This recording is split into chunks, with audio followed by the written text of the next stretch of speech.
c'est de me raconter un petit peu votre histoire avec le Petit Paradis. Comment tout ça, ça a commencé? Qu'est-ce que vous faisiez à l'époque? En quelle année ça s'est passé? Racontez-moi tout.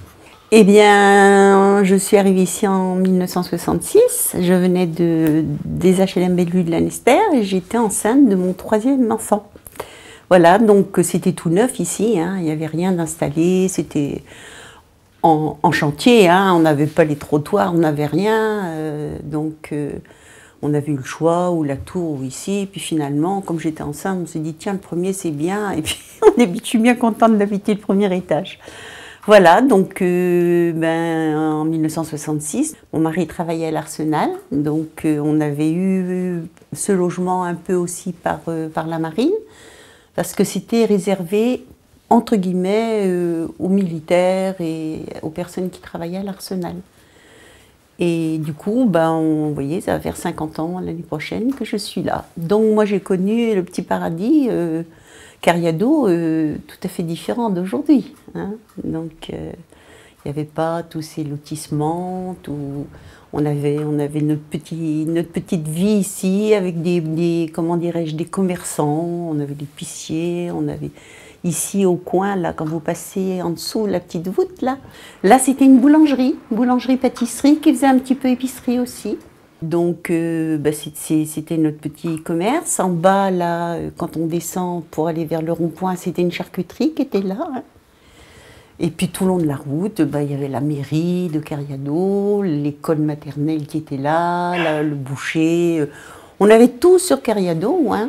Le petit magasin, là où il y a la Société Générale maintenant.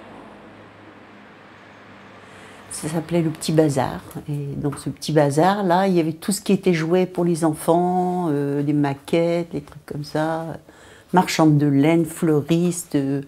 On n'allait pas souvent à Lorient, parce qu'on avait tout sur place, quoi. Et ici, c'était vraiment des champs, quoi, tout autour. Là, il y avait un champ de pommes de terre derrière chez moi. Plus loin, quand on allait plus loin, il y avait la ferme, où on allait chercher le lait le soir.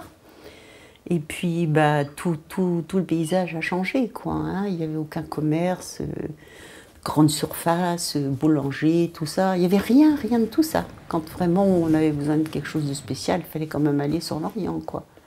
Vous diriez que c'était un vrai quartier Ah, c'était un quartier vivant, quoi. Au niveau des petits commerçants et tout, c'était différent. C'est bien les petits commerces de proximité, c'est pas comme d'aller faire ses courses au supermarché, hein.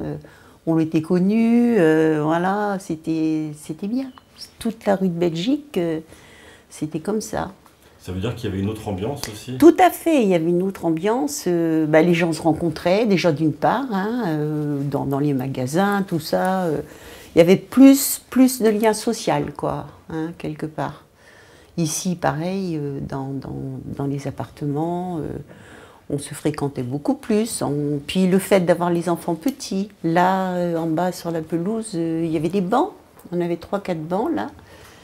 Puis toutes les jeunes mamans, puisqu'à l'époque, j'étais une jeune maman, on allait tricoter, là, on discutait, il y avait un bac à sable. Les enfants jouaient dans le bac à sable. Et puis, maintenant, ça a changé de visage, hein. C'est la vie qui fait ça aussi, hein.